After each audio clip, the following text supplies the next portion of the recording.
சற்று முன் ஆளுநர் ரவியை நீக்கி உச்சநீதிமன்றம் தீர்ப்பு.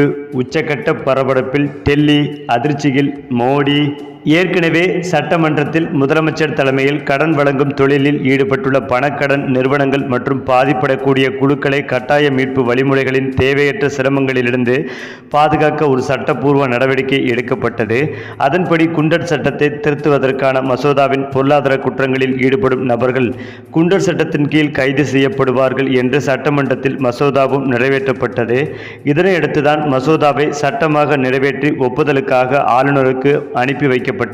அதாவது தமிழக ஆளுநர் ரவி மற்றும் தமிழக அரசு இடையே நீண்ட காலமாக மோதல் போக்கு நீடித்து வருகிறது. இது முக்கியமாக ஆளுநரின் அதிகார வரம்பு, சட்ட மசோதாக்களுக்கு ஒப்புதல் மற்றும் அரசியல் கருத்து வேறுபாடுகளை மையமாக கொண்டுள்ளது. கடந்த 2 ஆண்டுகளாக தமிழக சட்டமன்றத்தில் தனது உரையை வாசிக்காமல் புறக்கணித்த ஆளுநர் ரவி இந்த ஆண்டும் இதே நடைமுறையை பின்பற்றினார். அந்த வகையில் சட்டப்பேரவை கூட்டத்தொடரில் ஆளுநர் தனது உரையை முழுமையாக வாசிக்காமல் வெளியேறியது பெரும் சர்ச்சையை ஏற்படுத்தியது. இது சிறுபிள்ளைத்தனமான செயல் என்று திமுகவின் முரசொலி நாளேடு விமர்சித்தது. முதலமைச்சர் மு க ஸ்டாலின் ஆளுநர் அரசு தயாரித்த உரையை முறையாக வாசிக்கவில்லை என்று குற்றம் சாட்டினார். மேலும் அடுத்ததாக ஆளுநர் ரவி தமிழ்தாய் வாழ்த்தில் திராவிடம் என்ற சொல்லை தவிர்க்க செய்ததாகவும் மதுரையில் தனியார் கல்லூரியில் ஜெய் ஸ்ரீராம் கோஷம் எழுப்பியதாகவும் குற்றச்சாட்டுகள் எழுந்தன. இது தமிழக அரசு மற்றும் திமுகவினரிடையே கடும் எதிர்ப்பை ஏற்படுத்தியது. குறிப்பாக ஆளுநர் RN ரவி தமிழக அரசு அனுப்பிய பல மசோதாக்களுக்கு ஒப்புதல் அளிக்காமல் தாமதப்படுத்துவதாக குற்றச்சாட்டு உள்ளது. இதனால் தமிழக அரசு உச்சநீதிமன்றத்தில் வழக்கு தொடர்ந்தது. உச்சநீதிமன்றம் ஆளுநர்கள் மாநில அரசின் ஆலோசனைப்படி செயல்பட வேண்டுமென்றும் 1 மாதத்திற்குள் மசோதாக்கள் மீது முடிவெடுக்க வேண்டுமென்றும் தீர்ப்பு வழங்கியது. இதனையடுத்துதான் அடுத்தடுத்த சட்ட மசோதாக்களுக்கு ஆளுநர் ஒப்புதல் அளித்து வருகிறார். அதேபோல் கடந்த மார்ச் மற்றும் ஏப்ரல் மாதங்களில் தமிழக சட்டப்பேரவையின் பட்ஜெட் கூட்டத்தொடர் நடைபெற்றது. இதில் 18 மசோதாக்கள் தாக்கல் செய்யப்பட்டு இறுதி நாளான ஏப்ரல் 29ஆம் தேதி நிறைவேற்றப்பட்டன. இவற்றில் 15 சட்ட மசோதாக்களுக்கு ஆளுநர் RN ரவி ஒப்புதல் அளித்துள்ளார்.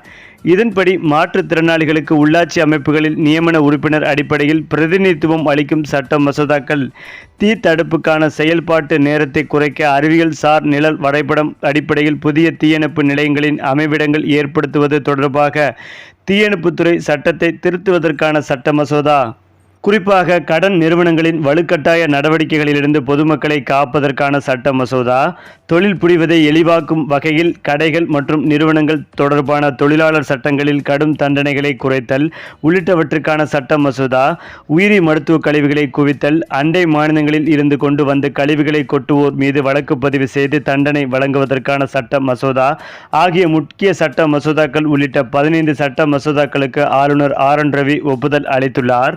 அது மட்டுமில்லாமல் அசல் ஆவணங்கள் இருந்தால் மட்டுமே அசையா சொத்துக்களை பதிவு செய்யும் பதிவு சட்ட திருத்த மசோதாவை குடியரசுத் தலைவர் ஒப்புதலுக்கு அனுப்பி வைத்துள்ளார்.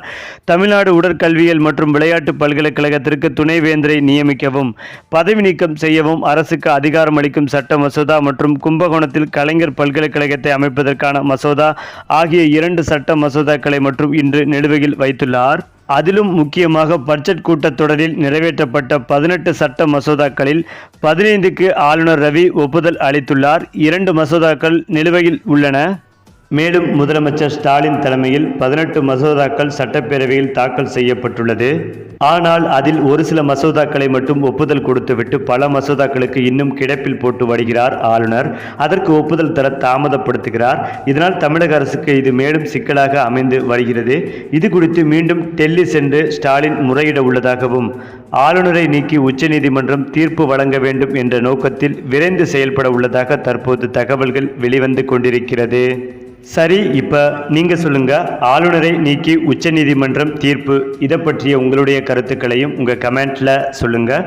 மேலும் இந்த வீடியோ உங்களுக்கு பிடித்திருந்தால் லைக் பண்ணுங்கள், ஷேர் பண்ணுங்கள், மறக்காமல் நம்முடைய சேனலை சப்ஸ்கிரைப் பண்ணிக்கோங்க.